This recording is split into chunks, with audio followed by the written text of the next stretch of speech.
Blizzard has just pulled out of China by ending a deal with NetEase and dropping the largest player base in the world. Why did it happen, and what does it mean for this beloved game developer going forward? I don't usually do these types of videos, but I feel like I have a unique perspective on the matter because I've lived in China, I've played Blizzard games in China, and I have been following China news very closely since I left in 2018.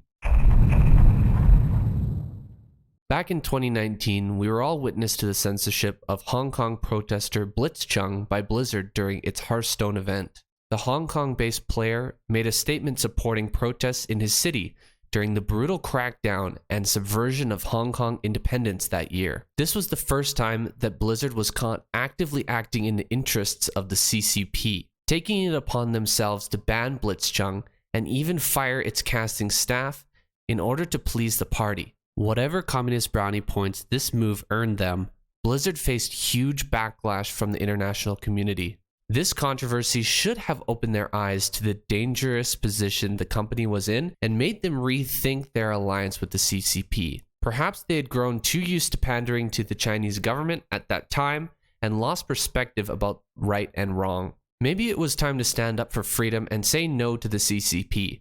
But how could they abandon one of the largest markets on the planet after they worked so hard and gave up so much to get in? Hard to imagine a massive company giving up that kind of profit. Time for a tangent. Chinese people in general do not have powerful gaming PCs. I'm sure a few do, but most people go to internet cafes called Wangba in China to get their gaming fix. I also personally didn't have a PC in China, so I spent a fair amount of time there playing Blizzard games after work. And these smoke-filled rooms are almost always packed with sweaty gamers, yelling profanity at each other, eating delivery noodles while giant monitors blaze Technicolor into their sleep-deprived retinas. The wild thing I noticed when I went to a Wangba for the first time was the crazy amount of pirated and knockoff games that were available. Almost every game from Counter-Strike to World of Warcraft had a similar knockoff counterpart that was free to play. There are also servers for games I played that were exclusive to China, and getting on international servers was extremely difficult and slow.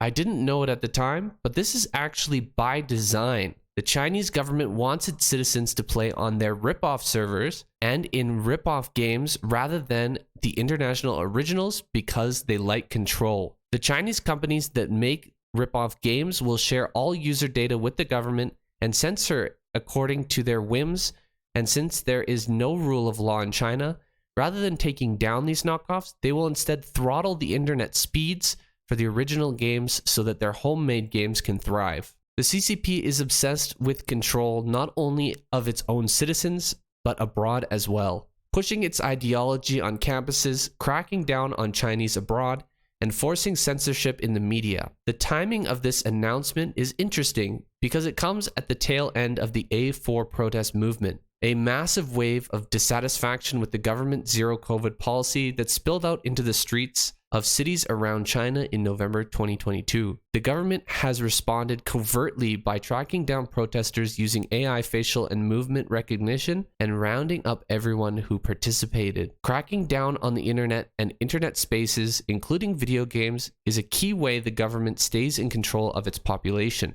Based on this information, it's possible that NetEase was forced by the CCP to insist on a deeper, more intrusive information sharing agreement with Blizzard that would break their terms of service should they agree. This cause seems even more probable considering the Blizzard statement about why the partnership ended. In the press release, Blizzard claims it was not able to reach a deal with NetEase that respects, quote, Blizzard's operating principles and commitments to players and employees, end quote. The CCP in China does not follow any international rules and regulations, whether regarding human rights or business practices. They completely ignore the boundaries of acceptable behavior, and for the most part, they get away with it. An example of this is their complete refusal to allow independent auditing of their businesses. That's right, China regards all business operations as state secrets and doesn't allow auditing of any of their numbers. If a company claims a certain number of users or revenue figures, It is complete speculation to state whether those numbers are correct or not. In light of this fact, it is a wonder how Chinese companies have managed to list on the NYSE at all. How people continue to promote and buy these stocks is a complete mystery to me. However, understanding this, we can make some inferences about the statement made by Blizzard regarding the deal with NetEase. The CEO stated that only 3% of total revenue for Blizzard comes from China. That figure seems incredibly low considering the popularity of Blizzard's games and the relative population size of the country. Everything makes sense when you realize that NetEase cannot be audited. They can give Blizzard whatever sales figures they want and keep any extra profits for themselves. I would guess that the company has been shortchanging Blizzard for years, and why wouldn't they? There are absolutely no repercussions for doing so. This leads to the next possible reason why Blizzard might have pulled out of this deal. NetEase may have become too greedy, sending Blizzard revenue figures that were far below expectations or too obviously counterfeit. Blizzard has once again been acquired, this time by the Titan Microsoft, and this may be the biggest clue to where the relationship is going. Microsoft, with over 9,000 employees in China, works routinely with the CCP on a litany of projects, and the CEO just came out to say he is very bullish on Asia. With the timing of Blizzard ending negotiations of this deal, I don't think it's too far-fetched to think that they may be waiting for Microsoft to take over negotiations and use their connections to broker a better deal for the new subsidiary. I can't imagine that under Microsoft, Blizzard will be staying out of the China market for long. In fact, there is already news about Blizzard shopping around for a new China partnership.